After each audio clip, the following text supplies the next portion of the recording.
New state budget does include money to roll out Raise the Age. The measure increases the age of criminal responsibility in New York to 18. It actually passed last session. News 4's Jen Shantz explains how the program will work and what will change at the county level. Senators earmarked $100 million in this year's budget to make sure Raise the Age gets off to a good start. The bill became law last session. It will change the way 16 and 17-year-olds enter the criminal justice system. Currently, if 16 or 17-year-olds are arrested, they go straight to city court, and we're not too involved. Now, every time a 16 or 17-year-old is arrested, either misdemeanor or felony, we're going to be right in the middle of things. The goal is to cut down on reoffending by linking teens in trouble with the law to extra services when they're arrested. It's mental health services, drug rehabilitation, family services to help. Oftentimes they come from a dysfunctional family, services to make sure they get to school. Come October, 16-year-olds who get arrested will be sent to a special superior court called the Youth Part. The program kicks off for 17-year-old offenders in October of next year. Erie County Family Court Judge Kevin Carter will oversee the new Youth Part. The criminal system is about punishment, punitive measures. The youth system is about rehabilitation. This is Keith Jones. He served time as a teenager. Back then, he was housed with adult offenders. These kids can be influenced once they get in the system. It will harden a kid. Because when you go in as a kid, a child, you're still a child. Another aspect of Raise the Age ensures 16 and 17-year-old offenders are separated from adults when they're behind bars. The system is set up where there would be no commingling. The children won't ever be housed with adults. They won't come into a court proceeding where adults are present, charged criminals.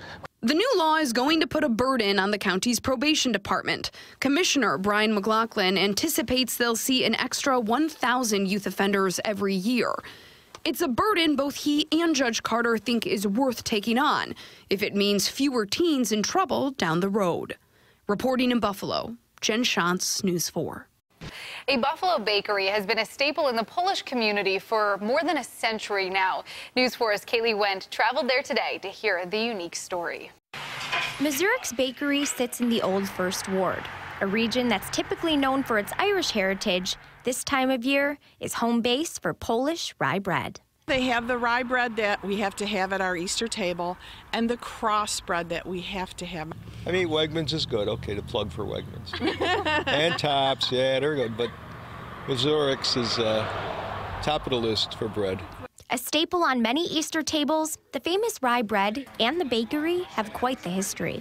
In 1895, the bakery was opened by J.P. Bakeries, and then in 1933, Frank Mazerek purchased it and changed the name to Mazereks Bakery.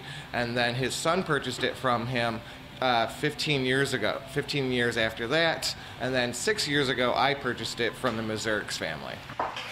And it may surprise you to know, the now owner, Ty Reynolds, had no baking experience before he bought Mazereks or any Polish background. And his interest in Buffalo sports is actually how it all got started. Driving by, going to the Sabres game every day, and I noticed the bakery was for sale, and so I decided to leave my corporate position and bought a bakery. After 6 months of training and handwritten recipes passed down from the Mazereks, the transition was seamless. And you would never know that Reynolds has only been doing this for less than a decade. He has been pumping out baked goods nonstop. It's insane the amount of bread we have to make. The process goes like this. We have 8 ingredients that we actually use, so it's very minimal ingredients we actually use. There's no preservatives in the bread. Put it all in the mixer. Once we get it out of the mixer for about 5 minutes or so, we put it on the workbench over here, and then we scale it off to either a small size or a large size. The last step is the most important. The bread is cooked in a huge brick oven at about 500 degrees. The steam the oven uses allows for a hard outside crust and a soft, fluffy loaf on the inside. If you've never had it, now's the time to go get some. Reporting in Buffalo, Kaylee Wendt, News 4.